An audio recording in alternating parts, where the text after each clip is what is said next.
Hello and welcome back to the Rugby Pod. I'm Andy Ryan, Big Jim and Goody are with me as usual. We'll be looking back at all the action from a high-scoring weekend in the Premiership. Then we'll look ahead to the Champions Cup quarterfinals this weekend. Plus, we'll be speaking to former Leicester and Leinster back row Shane Jennings as his two former clubs get set to lock horns. So settle back, enjoy, and make sure you've subscribed on Spotify. Pod. Rugby Pod.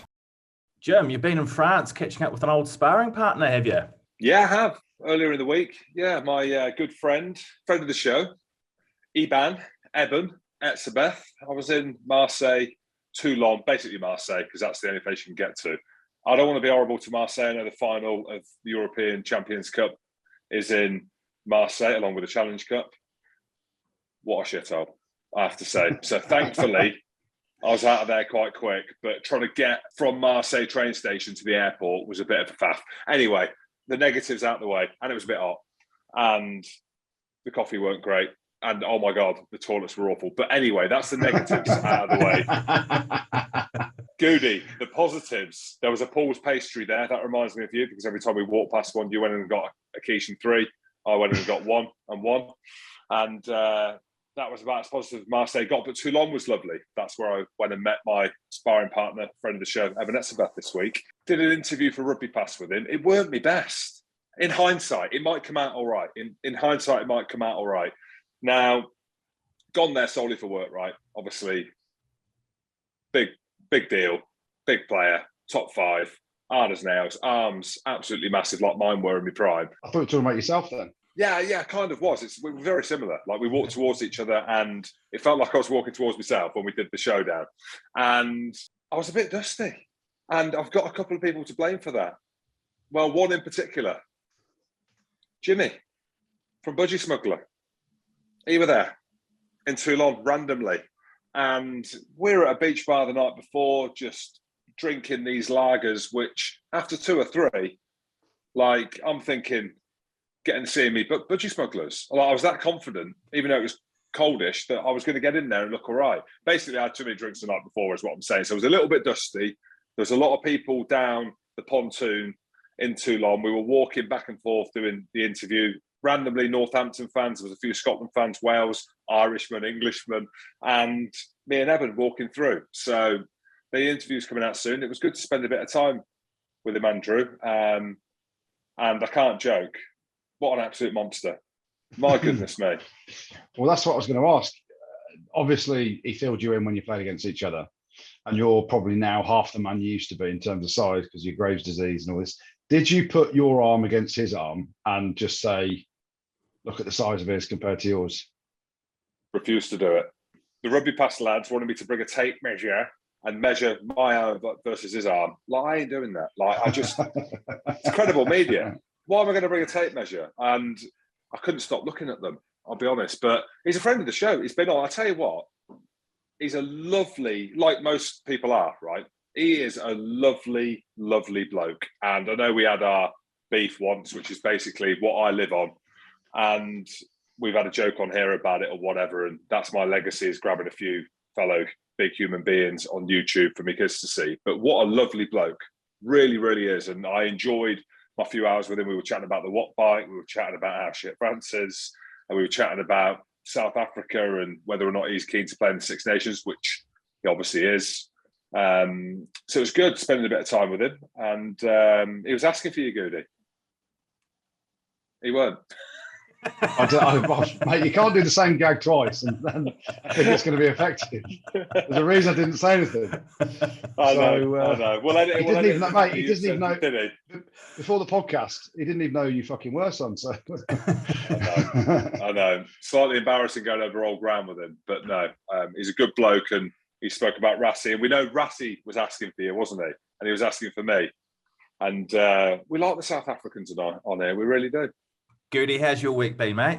Reacclimatising to UK, the weather, work, real work and rugby work. So, back in the office on Wednesday, Thursday last week. Actually playing the golf day last week for the RPA and the PCA.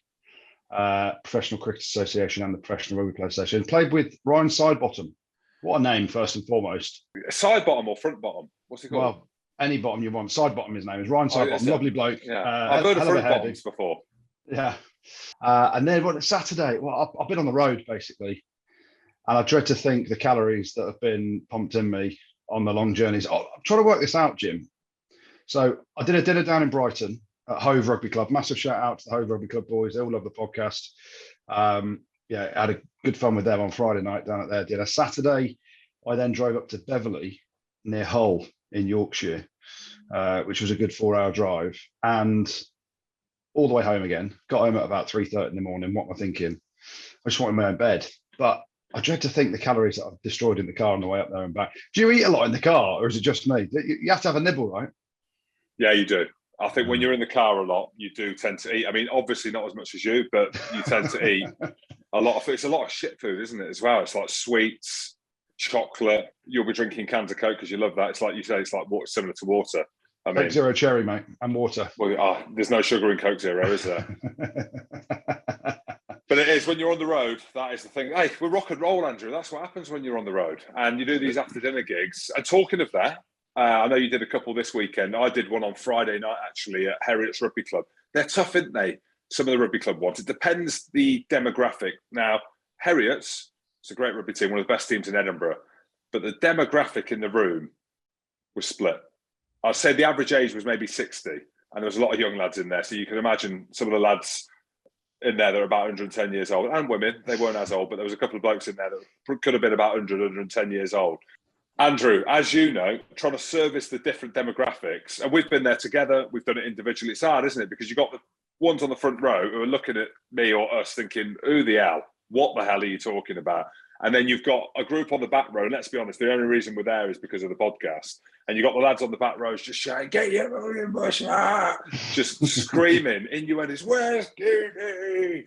Get his out. Like, as in, like, just going mad. And I'm trying to deliver funny stories, old stories, leadership stories, which I obviously ain't got a clue about, culture-led stories, and they're hard, is what I'm saying. Some dinners can be hard, and it was a hard crowd, but big shout out to Heriot's because they've done well this year.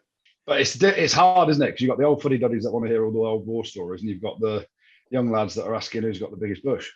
That's the exact thing. Like, my first line was, I've stood up here and I said, for those of you who don't know me, I'm one of the greatest players who've ever done it. World Cup, 3 Six Nations, and nominated 4 times for World Player of the Year. Nothing. And I said, for those of you that do know me, know that that's a load of bollocks, and I was one of the worst to have done it. Nothing. What do you want? Well, Jim, you've been banging on about summer rugby all over Twitter and whatnot over the last few weeks. You must have been happy with the amount of points scored over the weekend, 409 in the Premiership, the most in a round for 22 years. Good conditions for a bit of code, wasn't it, lads? Oh, code, mate. Well, I've not been banging the drum about summer rugby recently, although I have. I've been banging about it for years. And I'm not specifically saying summer rugby. It's kind of just gathered a bit of momentum there. It's rugby, not in the wind and rain and freezing cold, effectively. So however that may lie, me and Andrew have spoke about this before. We've both played all around the world where rugby's played in decent weather. Goody's played in South Africa. I've played in South Africa. I spent a year in New Zealand. You look at the pre-season games, the tournaments and stuff that happen around. I've got kids. I take them to the rugby. And when the weather is decent, without stating the obvious, the fan experience is significantly, I ain't even got a word for it. It's not even comparable when the weather's decent. And not only is it the number of tries or number of points we've seen, it's where the tries are scored, how they're scored. Being able to move the ball wide, little kicks going across that are sticking, players been able to step, whether it be on a grass pitch or a plastic pitch. The product, in my opinion, it's not even close to what you see. And I'm a purist. I like scrums. I like lineouts. I like mauling. I like rucking. I like charge downs. I like all the stuff that's slow in the game, the nuances. But in order to grow the game, and also at grassroots level, when the kids are tipping on a ball that is 10 years old in the freezing cold, wet snow, like Uzu, it's just, I am passionate about it, and I'm going to stick to my guns on it. It doesn't necessarily need to be summer rugby, but it just needs to be decent weather. And now we're seeing that, and it kind of showcased the last few weeks. What would your proposal be then? Because you talk about summer rugby or whenever the weather's good. We can't choose when the weather's good, just to let you know. Let's not forget, you live up in Scotland, and even down in near London where I live is the weather is sporadic at best. Now, rugby at the minute, the current rugby season in the UK is 10 months of the year. So starts in September, finishes in June. You've basically got the summer tours in July, and then in August, it's pre-season training. That's all the rugby that goes on, right? So what are you saying would be a rugby season if it's summer rugby? And listen, I'm not disagreeing with your point. What I'm saying is, what months do we take out? Because it's not like we're only playing for 3 or 4 months a year, are we? We're playing for 10 months out of the 12 in the whole year. So you're going to have to play at some point in shocking conditions. I think, and many other people think, Eben Etzebeth agrees, that there's way too many games. So if we're going to get into the crux of it, I think there's double the amount of games. I think 25 games a season, including internationals, maybe 30, if you could get it to that, is the maximum number of games any player, any team across Six Nations, across autumn, spring series, however you look at it, if you're Southern Hemisphere, summer tours, and your club rugby, European rugby, I think 25 to 30 games is the max. And you fit that in between the Six Nations, you could have that as the start of the season. And yes, we know, February and March, we've seen snow, we've seen whatever, rain, shocking conditions. Even move that into March and April and then finish it after the summer. That's what I would do.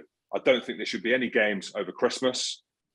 I think the weather around then shocking, going into January, November as well, as we know. Some of the internationals are good, but I don't think kids should be playing rugby in the winter. As a parent and watching the kids play rugby, I think the growth of the game, the experience of, imagine me going with all the kids and back, well, which I've done in December, January, to a rugby tournament, it's absolutely hosing it down. I completely agree, but the other thing is around commerciality of the game.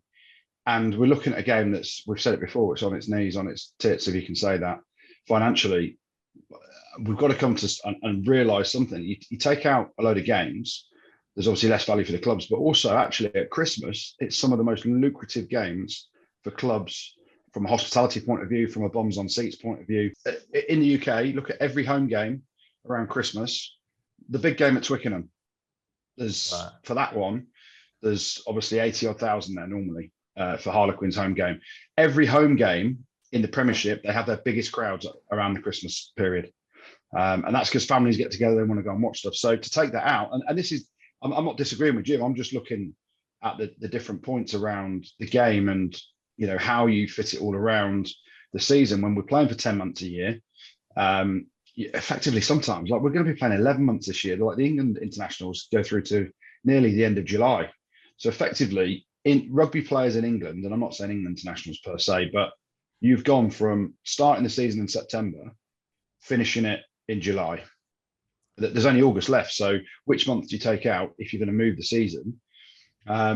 It's becoming near enough a year-round game, isn't it? Which is madness, and where they have to restrict and start looking at the amount of games that players are playing and getting rid of some of the dud competitions to try and actually improve the quality and the product that's on show. And sometimes Jim's right, less is more. But the reality is we're going to have to play in shit weather, even if we think it's a summer sport. And then you're competing with other summer sports, big events, like, obviously every couple of years is a big football event.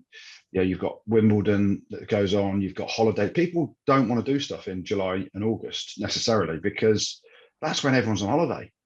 And so it's not as easy for me. Like, I'm with Jim in terms of looking at it and saying, yes, it's best played in good conditions, but it's not as easy as just shaking a stick at it and going, well, let's just move it to the summer because there's so much to get through. And as we said, we sat here in lockdown a couple of years ago, and it was when we had all the debates around Bill Beaumont, Augustin Pichot making the global season. Nothing's happened, has it?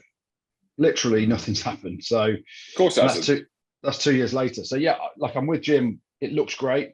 The product looks brilliant when the sun's out, but A, you can't guarantee sun, and B, actually, when you look at the commerciality of stuff, so at Christmas time, there's some big fixtures, and that's when clubs make a fair bit of money as well, which is, they're going to be reticent to get rid of.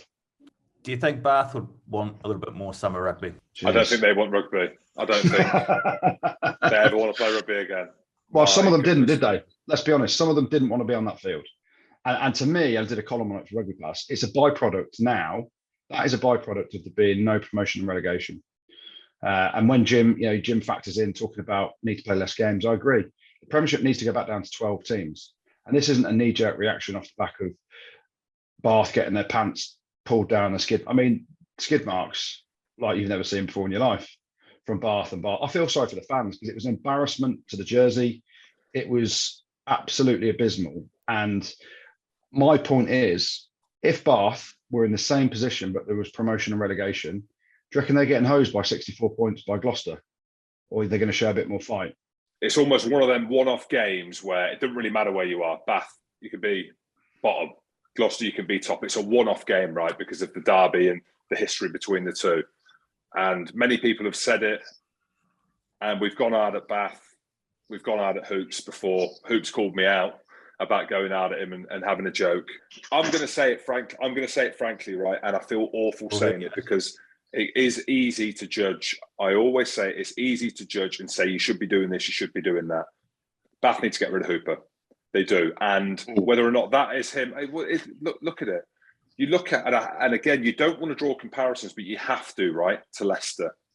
Leicester made a huge, huge call. I know Geordie walked effectively, however that looked. Jordan Murphy walked, however that looked, whether he was pushed, walked. We know the insight. I don't know if it's out in the public domain, so I don't want to say. I don't think they'll sack Stuart Hooper because of what he's done for the club. But you can't play like that to a man. Bath were fully loaded in that game, or what they thought was fully loaded. I don't want to call them out individually, but not one of them players. And again, it's easy because once you're in that cycle of playing touch and you just get enamored. We joked about it before when we played against Wasps at Allianz Park a few years ago. I've been there before where every collision they're making 10 metres. I was involved in the collisions. But we're talking about Bath, one of the biggest clubs in England, right? And you're talking about one of the biggest games on the calendar. And it's 64-0.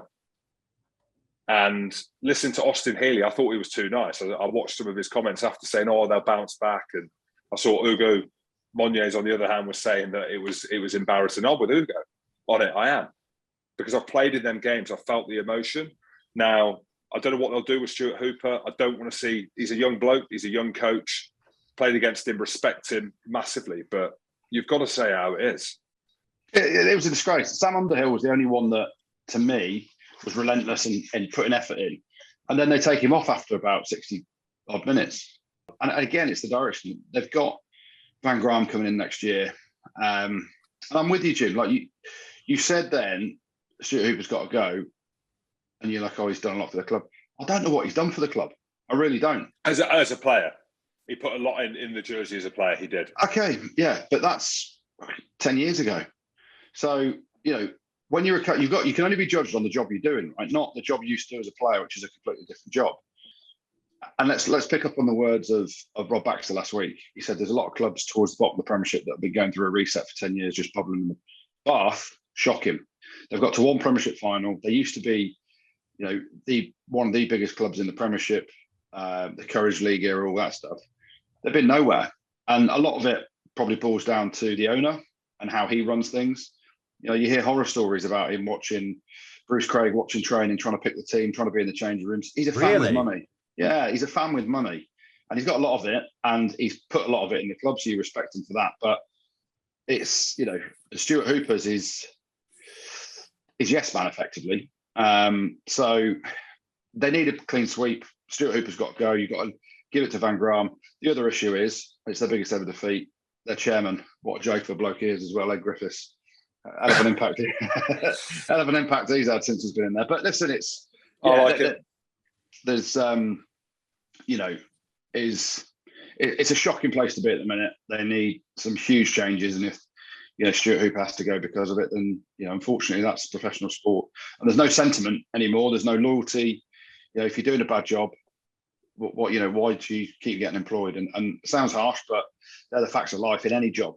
In any job in the world. And I'm talking in the corporate world, we have targets on our head for what we do. If you get nowhere near your target, you're expected, a bit of a rollicking and perhaps lose your job. So these are the harsh facts of the world we live in now. And You can't just give people jobs because they're nice guys and they played well for you 10 years ago.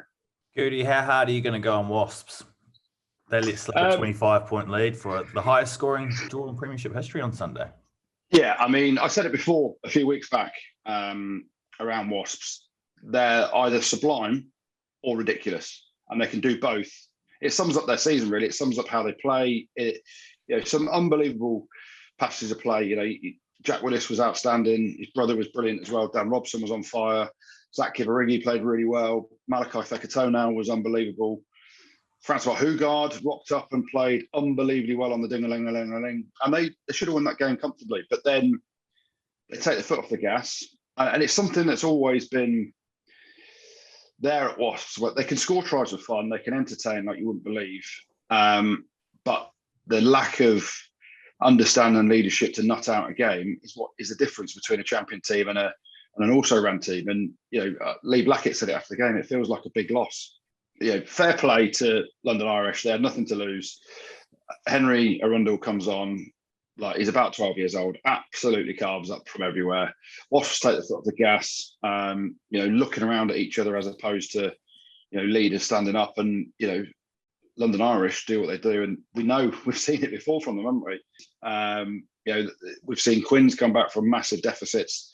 This is the beauty of the Premiership at the minute around these games, where the majority of them aren't dead rubbers like the Bath one, where it was just a disgrace. But Wasps will be absolutely frustrated with themselves like you wouldn't believe. The reality of it is, you look at and we talked him up before, I talked Will Porter up a few weeks back. He's come on and done exceptionally well. We had the ball, and I say we because I am Wasps, and Tigers. We had the ball with 2 seconds left, and London Irish blitzed the ruck, counter ruck to the cowsheds and back, turn the ball over, penalty. It's just game management, man management, game management. We've got a young squad. They'll learn from it, but they'll be more than frustrated with, giving up a 5-point victory that they should have had. Well, Northampton Saints, they're a top 4 team at the moment. They've kept themselves in 4th place after a huge win over Quins on Friday. Bit of a contentious penalty at the end, though, wasn't it? Yeah, it was. And again, I'm not wanting to swim down the canal. He had his hand on the floor, Andrew. So if you were looking at the laws of the game, and Benny Kay spoke about it, he was like, it was a harsh penalty. I've probably seen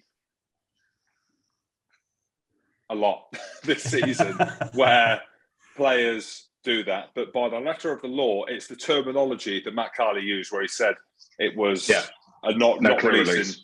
That was the big thing from the game, because it was so close. I mean, firstly, it was an unbelievable game. It was. Class tries. Love watching Northampton. Can't work them out. Can't work out whether they're really good or just all right, because they've got the ability to play like that, but then not play like that. God, my insight blows my mind sometimes. But I thought they were very good. And again, the weather suited them. As we know, the pitch at Northampton is one of the best pitches to play in Europe. I thought Grayson looked really good at 10, him and Mitchell at 9 and 10. Very, very good. And they scored some fantastic tries. And I always thought that Quins were going to come back, because they've got a tendency to do that, which they did. But it was the penalty which was the talking point at the end. But we saw some unbelievable skills. I mean, what about that kick from Marcus Smith? And Marchant was kept in by literally by Midgie's ball air. Can you say Midgie's ball air now or not? Yeah, of course you can. Just call it a millimetre. Midgie. Yeah, exactly. It was great. It was a enthralling encounter. And it's interesting. We obviously spoke last week about who's going to be the 4th team into the top 4, and neither of us said Northampton. Jim went for Gloucester. I went for Exeter. And you're looking at it, they play an unbelievable brand of rugby. Some of the young kids they got in the back line, as Jim said. I love watching Hutchinson play when he's on form as well. Dingwall in the centre, Proctor on the wing. I know he's not a young English player. He's a Kiwi. But they're class to play. And I'm looking at it and I'm watching, Sam Vesti, obviously, who we played with for quite a few years at Leicester as a coach. He wants to play on the front foot, pinging passes out at the game line with shapes on, very similar to how Pat Howard used to coach when we were at Leicester. And it's great to see. I just think they've got a couple of injuries that they picked up. They're too tight. Their props went off, and Paul Hill got absolutely sparkoed. And it'll be a good thing now that they've got a few weeks off, because they've got Saracens away next game and then Falcons at home to try and getting the top four. But they play an exciting brand of rugby. But I said it a few weeks ago again, if you're a Saints fan, you must be so frustrated because when they're hot, you're watching them, they can be unplayable. Ultimately, there's not perhaps the gumph there at times to maybe win the Premiership in terms of the all-round game. James Grayson, I've said it for ages, I never get how when Dan Biggar's not playing, they don't play James Grayson there. They play Furbank, who covers 10, but he's not a controlling 10. I really like the way James Grayson plays. And when he put the ball down on the tee to kick that penalty, and people go, it's only from the halfway line. Northampton's pitch, let me tell you, I've been there, played there, kicked there. That is a monster of a kick. People have said it straight from the sticks from the halfway line. That's one of the longest pitches in the Premiership. And I've struggled at times in the halfway line there, even with all my weight. So for James Grayson to slot that over with everything that was on the line to win the game for them, etc., it was a massive nudge. And credit to him and the way they played. Mitchell was really good. And it's quite interesting. They kept going about his fitness a little bit because when he's on the front foot, when he's fizzing the passes out and dictating the pace, he looks class. But I'm sure Austin or whoever it was said something like he probably blows up after about 60 minutes, which is a bit harsh. But he's a class 9, isn't he? Quins will be a bit frustrated, and they got a little bit frustrated towards the end, didn't they? Danny Kerr got a yellow card for a bit of back chat to break the record of most yellow cards ever in a season.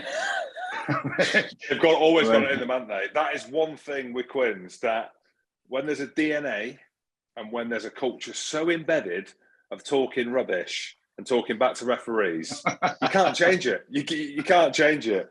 Danny Kerr, my old lad. I mean, hell of a stat though, isn't it, I suppose, when you think about it. And it was an emotional build-up to Leicester's win over Bristol over the weekend as well, wasn't it? Yeah, it was. And we'll talk about how they delivered because it was a easy win in the end. But yeah, seeing Tom Youngs bring the match ball out, lead the team out. I mean, we've seen some sights, Andrew. We've been involved in some sights, not all good at Leicester, but that was one of the most emotional sights I've seen, having not been at a game. Like I could feel the emotion watching it on social media, which generally isn't a thing, because I know, one, how good a lad Youngsy is, and legend gets thrown about all the time.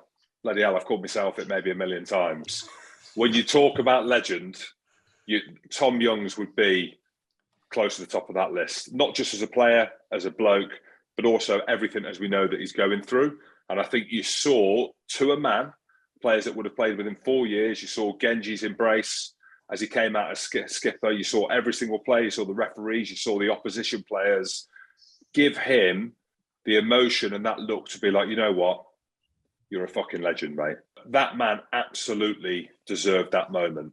And yeah, I think what he's done for the club, I played with him. Goody, we've spoken about him. I played with him that same game that Ben Kay was talking about where he broke his leg and he was playing 12 and he carried on playing.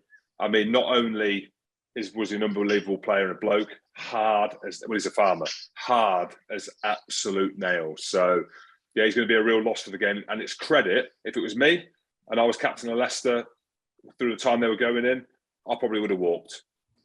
Right? I would have been like, it's done, lads. He stayed it out. And I spoke to Deeks about him and he was like, mate, I'm telling you now, this guy is the best captain we've ever had. And we're talking about a club that had Martin Johnson as captain. So the respect that he's got, the love that he's got from the players, coaches, fans, people around the world, you saw a snapshot of it at the weekend. When you've been through what Youngsy's been through off the field, yet you're still leading everything at a rugby club through some of the darkest times that Leicester have ever been through, and you're trying to navigate through tough times both on and off the field, you've got no outlet. But what a bloke. Never would have moaned about anything. You speak to people at the club, wanted to help and fix things at Leicester, wanted to be there for his wife and his kids as much as he can as well. And it's horrific what they've been through as a family. And seeing what he's done on the field over the last 15 years at Leicester has been unbelievable. And it was a privilege to have played with him at inside centre when he played there. It was a privilege to play with him when he played at hooker. And it was an absolute horror show to play against him when he came running around the corner, off the 9, trying to find a 10 to run over. He was a wonderful player. Wonderful bloke, and it was so emotionally charged, wasn't it, at the weekend? Seeing the scenes, the whole of the stadium, it's spine tingling to watch it. So he deserves every pat on the back, and congratulations for his career, for his leadership, and he goes off into the farming world, and we wish him, Tiff, and the kids all the best, because it's a real tough thing that they've been through and will continue to go through. Didn't you boys almost get banged out by him once when he was a junior player? I'd love to say it was Goody. It was actually nearly everyone that was involved in a robbery simulation that went wrong. Yeah, we definitely did the word simulation in there, because it wasn't a real robbery. We did hire a van. We did put balaclavas on. We did go in camo gear. We did rock up to the academy house and think, these lads are too chopsy. We are going to basically frighten the life out of them. And what happened was we all shit ourselves because Tom Youngs was there. Well, we didn't realise Tom Youngs was going to be as angry as he was, and basically believed that the balaclavas were real burglars. I blame Will Skinner. Basically, Will Skinner's turned up in this van. We've all jumped out the back. We've stormed the house. We've got in there like we're going to rob the house. Coley's in there. Dan Cole, he didn't really flinch, but he looked a little bit scared, like he was shaking. Ben Youngs was screaming. And then we just went into the kitchen, and there's Tom Youngs, and he's like a raging bull, to the point where Goody gave it all away. He lifted up his mask, and as soon as he saw his mouth and his chin folded out the bottom, he knew it was Goody. But it was basically... He was willing to take on. Yeah, he was. He was like, let's be having you or something like that. And we were like, Youngsy, please don't. Please don't. He'd have basically put about 6 of us in hospital. I've never said anything like... Some of the boys were literally crying, saying, you can have whatever, what we've done, I'm so sorry. Youngsy just came out swinging. And because I remember going in, I was like, take the kit bag. I'm taking the kit bag. And Coley's like, you can have the kit bag. You can have the kit bag. Where are the watches? Where are the watches? But obviously, Dan Cole didn't spend any money, so he didn't have any watches, and he tried to tell us that he didn't have any watches. But the funny thing about that is it went wrong, and then the police turned up as well. I remember Will Skinner, let's just say he got locked up for a week. He got locked up for a day or so. God, they were good times at Leicester. We need like an old school Leicester kind of story time. It'd be unbelievable. I mean, we might get in trouble. Well, I definitely would get in trouble at home, but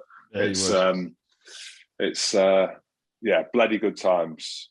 And another headline out of that game was Chris Ashton becoming the highest try scorer in Premiership history. It's interesting, Jim, because you claim to be the Oracle. You talked about Bristol not making the top 4, Exeter not making the top 4, and some things you're right. But in other things, you said that Chris Ashton would only end up playing at Doncaster or somewhere like that earlier in the podcast. And he's gone to Leicester, and fair play to him. He breaks the record, hat-trick of tries. What a player. What a player. As much as he's the lovable rogue and people don't like him, people love him. I messaged him on Saturday morning because I just had a feeling it was going to be done and dusted, and then he goes and scores 3. So, all started with ripping your blazer, Jim, didn't it? It did. I'm very happy for him. He did the interview after it, and I can't take him seriously because he's speaking like he's been taking sleeping pills after, because he's trying to be all posh. Bloody loved it.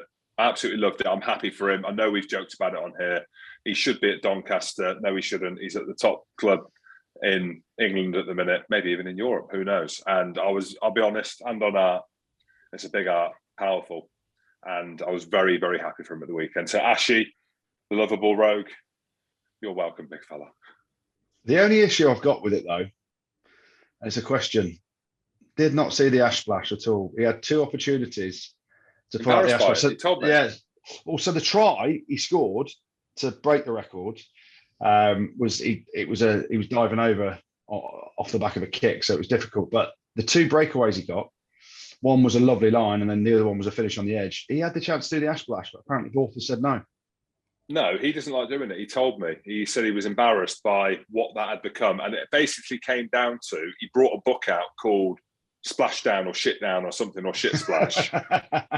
And I think it sold 3 books. And it was all to do around that splash. So not only was he embarrassed about that, he was embarrassed by doing it and that becoming his legacy. I mean, I like it, but I love that. He said, he doesn't like it. I love the ash splash. Well, our next guest might have a few more of those stories, because we can have a chat now with former Leicester man and teammate of both of yours ahead of their Champions Cup quarterfinal this weekend. Former Leicester, Leinster and Ireland flanker Shane Jennings joins us. How are you, mate? How you doing, lads? You well? Shane, very good. Mate, you look like you're a scene of Jailbreak. Where are you? We're in jail. Prison break. That was it. Jailbreak. Prison break. I tried to sort out the background settings to have some kind of good-looking office, but I'm in my kids' room here, so that's the pink curtain. So let's excuse it. Rock and roll. Jeno, it's class to have you. It's been a while, and we were just talking about Tom Youngs at the weekend when he brought the match ball and led the team. What a legend. I know you've played with some absolute legends. Where would Youngsy fit into that?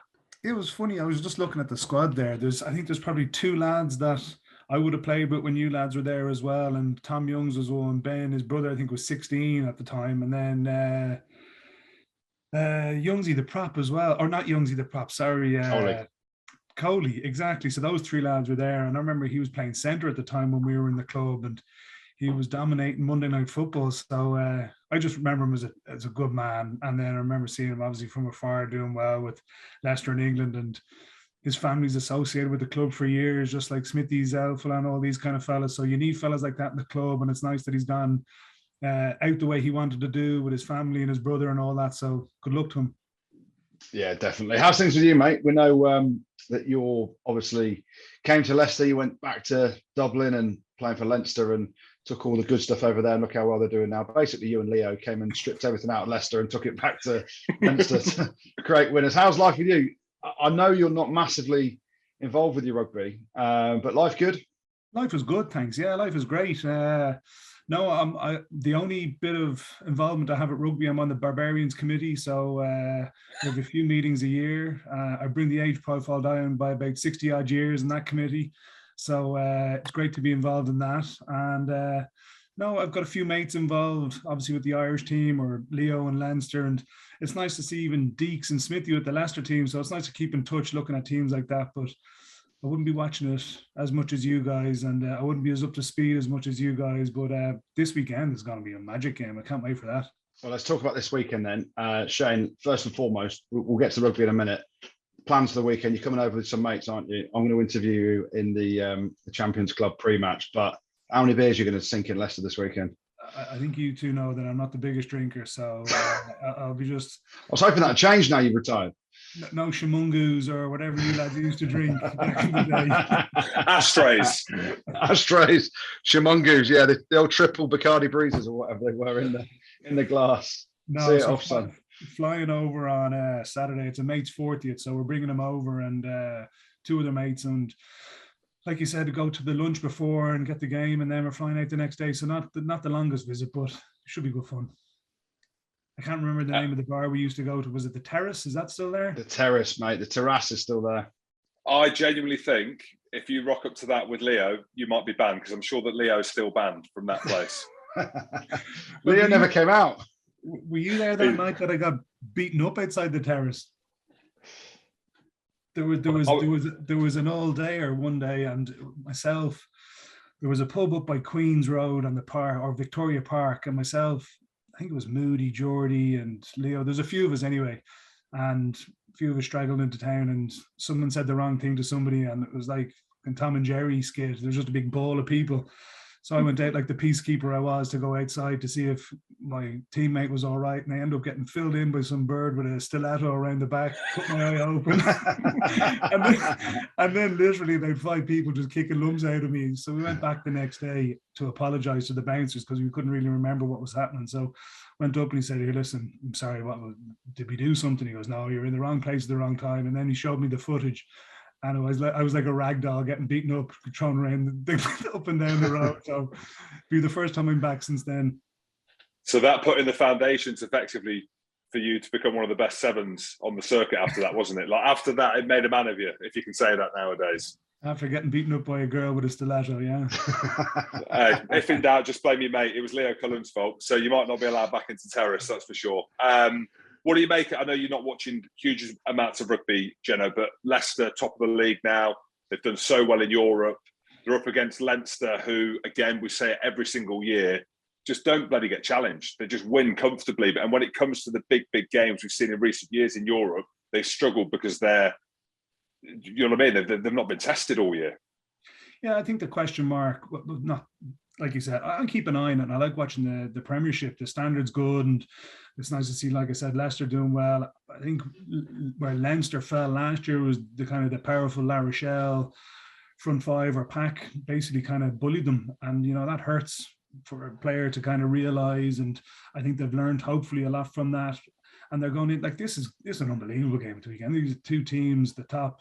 And I don't know which way is the right way in terms of preparation, with Leinster resting some of their big players. The younger guys did well in South Africa in terms of just getting some experience. But obviously Leicester are a battle-hardened team and had a big win last week. I didn't see the kind of team sheet where there was many of their regulars, but week in, week out, you become kind of pretty honed for big games, tough games. And I think the same question is there with Leinster in terms of, are there a few big lumps in the tight five that they can handle? I think this number 8 is a Visa who plays for Leicester. If he's playing, he's a serious operator. They'll have to try and stop him, but Leicester have a few really solid players, and if they can get them, if they can control them, they'll go all right. But massive game, it's going to be brilliant. And obviously you're coming over for your mate's 40th with a fair few other Dubliners, I'd presume. Who are you supporting? That's who I need to know who you're supporting, because I'm going to ask you before the game as well in the corporate, and it's either cheers or booze, isn't it? You're a Leinster boy. You made a decent fist of it and went exceptionally well at Leicester as well. Tied emotions, or you of course there is a little bit. I'm a Leinster lad, and when Leinster aren't playing, it's Leicester. But when Leinster are playing, it's Leinster. Do you remember what you won, Jenno, when you were at Leicester? Do you remember what the trophy cabinet looked like when you left? I mean, I know that you played in the 2006 game against Sale. I don't know if you remember, but I scored an unbelievable try that game, and we still lost. But anyway, details around that. Do you remember that game as a start or not? Do you remember my try? Absolutely. I remember, I think the first comp we played in, I don't remember the try, but I remember us, I think you might have played in the sevens. We went down to Middlesex Sevens was the first thing. Keep going. How did Jim play sevens? Jim was running the water. He wasn't playing sevens that day. Remember the bus journey back, Jenno, after we got beat by Wasps? He does. He's laughing. And the listeners, if you can't hear him laughing, he's laughing. So let's see if he remembers it. Come on. What do you remember, Jenno, about the bus trip back? Do you remember the next day when everybody was heading off on tours, myself and Leo and Geordie would have been going off to Argentina, and a few you lads would have been going off with England and Scotland or whatever it was, and you rocked up in your fancy dress with a few of the boys? I do remember that, yes, because I remember doing the 2K rowing challenge, and I basically got an Olympic time, and I had to chop a can of beer between every 500 metres splits. So that's all I remember from that, me talking myself up again. What do you remember? I have a different memory, but no, there was a slight altercation in the clubhouse the night before with a few of the boys, and I think you all went and you spent a night somewhere. Me and Sarah Rambailey spent a night in the local Leicester Constabulary Hotel. In fancy dress. Well, you say fancy dress, there weren't many clothes left. Leicester had this thing, I don't know whether Leinster were the same, Jenna, that they like to take each other's clothes off by ripping the back pockets of the jeans or the trousers and the front pocket of the shirt. So basically you just ended up knocking about in your pants. But I think when I saw Jenno and Leo's face, I was just thinking, they've never seen anything like this in their lives. I think that's a fair comment. And I don't know if many clubs are like that as well. I think it's pretty unique to Leicester. You must have some stories from your time on Jim. I know you mentioned Jim ending up in the local constabulary, but what was Goody like to play with? Oh, Goody was excellent. He used to have all his little idiosyncrasies and things before games where he wouldn't put his top on. He was always got his red underpants under his fucking shorts or whatever. He had all the kit. And now the one thing about Goody, he delivered on the day, and that's what I always like playing with him. Wasn't the best defender, and he'd admit that. And he'd always make sure that the 7 would get out to make sure that he made the tackles, and he was right because he had to get back in the defensive line. All right, Shane. Well, best of luck for the weekend and in the corporate lounge with Goody. Cheers, lads. Look forward to it. Top lad. Yeah, he is. Nicest guy ever. Do you know what? I remember when Jono came over, he was the nicest guy off the field, and he was an unbelievable player on it. But we talked then about the Leicester culture and basically kicking the shit out of each other day in, day out. And he didn't have that kind of mindset around, he was a lover, not a fighter, but an unbelievable open side flanker. So it's actually the opposite of what a Leicester mongrel forward was in terms of his persona and how he was. But geez, my God, what a player. The ball skills on him, he was phenomenal. Hell of a number 7. And as he said then, I basically just said, Jeno, it's yours. Yours, Jeno, tackle it. And then he got picked for Ireland a couple of years later. So you're welcome, Shane. Yeah, Jeno just kind of warmed to it because I remember him thinking, what the fuck is going on here? Him and Leo. And probably Leo was more suited to that because of the way that Leo played. But I think, and like looks. I said to him, well, and looks, yeah, and looks. He's actually aging. He's aging all right now. He's aging all right compared to you, he is anyway, Goody. But the thing is with them two is, and I said it to him, they left a lasting legacy. Like whenever I see anything to do with Jeno or whenever I see Leo, there's just that kind of nod. It's like, in my opinion, I'm nodding at 2 absolute legends who had a huge effect on my life, not just on the pitch, but off it as well. So pleasure to have him on. Big shout out to you, Jeno. Love you, mate. It really was. Well, we were just chatting a bit about Leinster there with Shane Jennings, Jim, and they lost in South Africa at the weekend, but the playoff places are all sorted in the URC anyway, aren't they? Yeah, playoff places all sorted now. And of course, Leinster top the URC. And they've done it comfortably, to be fair. And I know you mentioned the game against the Stormers there. They sent the second team out, arguably even a third team. None of the lads that will be playing against Leicester at the weekend, and they nearly won. I say nearly won. They didn't get hammered, which a lot of people thought they would have done with the second, third string team. And that shows you how good this Leinster team are. And this is the worry for the rest of the competition, because when it comes round to the knockout stages and the way it'll work out in the URC, 1 plays 8, 2 plays 7, etc. I mean, who's going to beat them?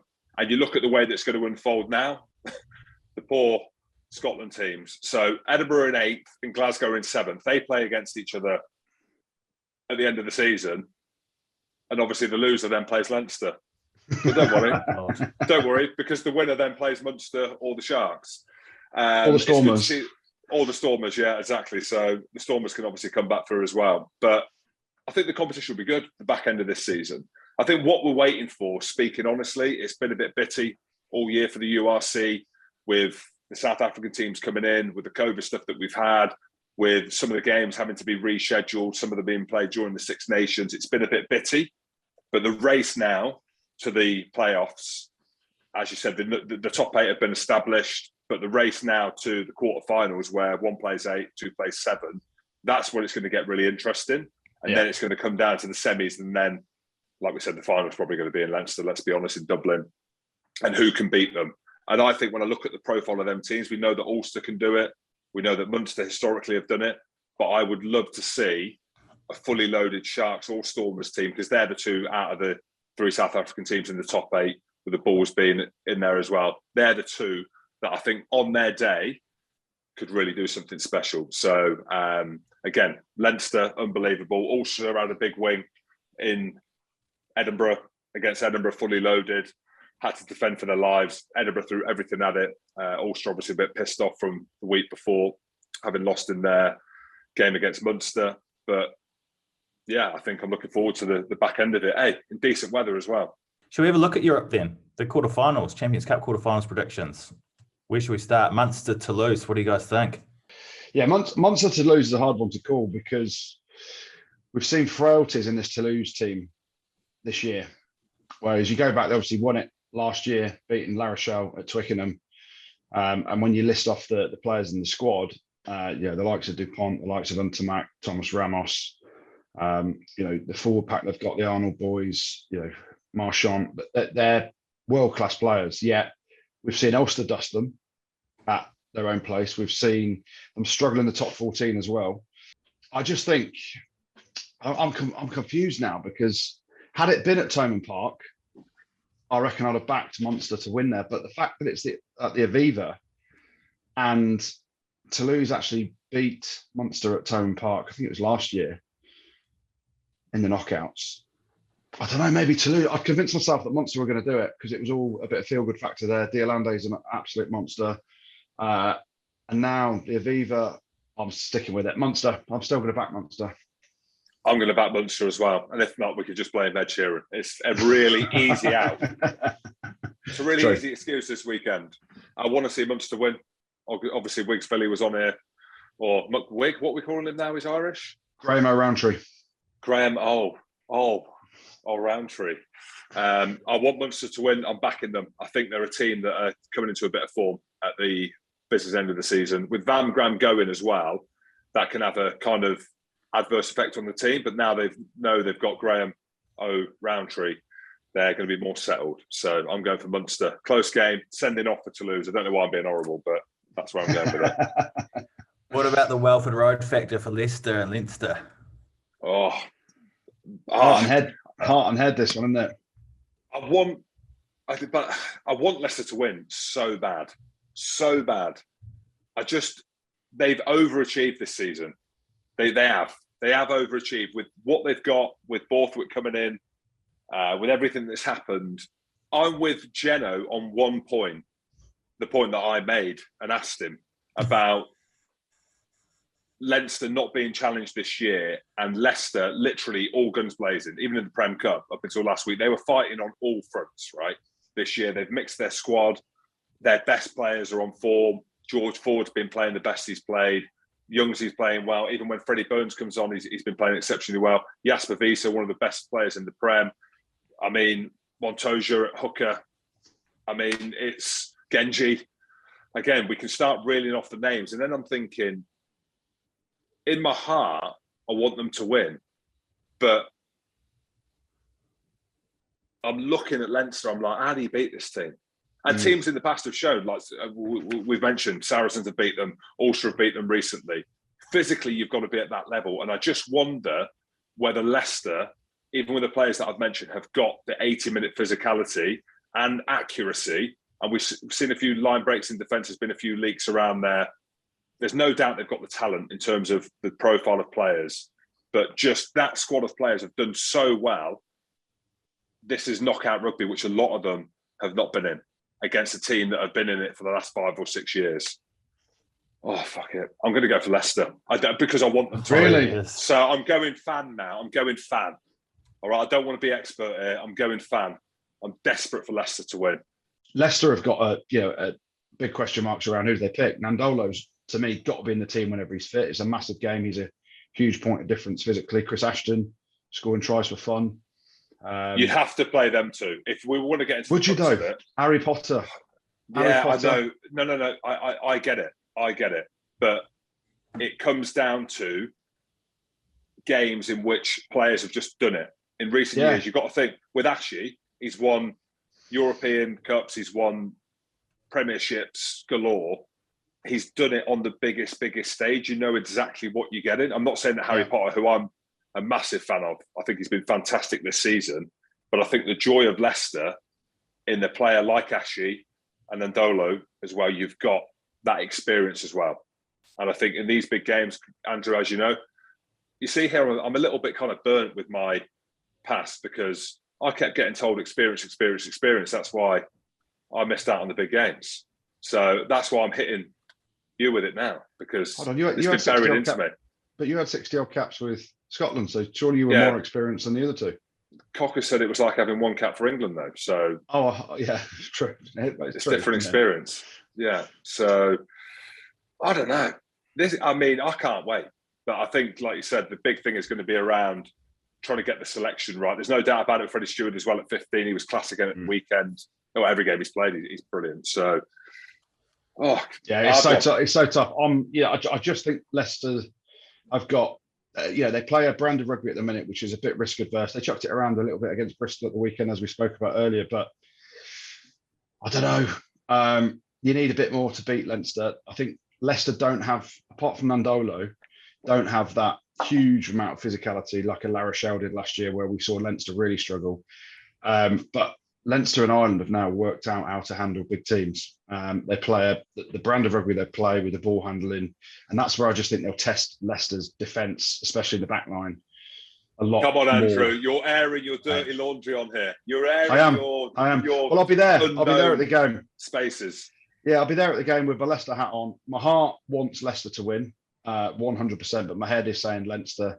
are slightly too good. And because of the likes of Ringrose and Henshaw in the centres, Sexton at 10, I just think they'll have a little bit too much. It'll be an unbelievable game. The atmosphere will be phenomenal. The Leinster fans will travel in their droves. There's plenty knocking around, the Midlands of Irish descent as well. And for me, I'm going to go Leinster by 3 points.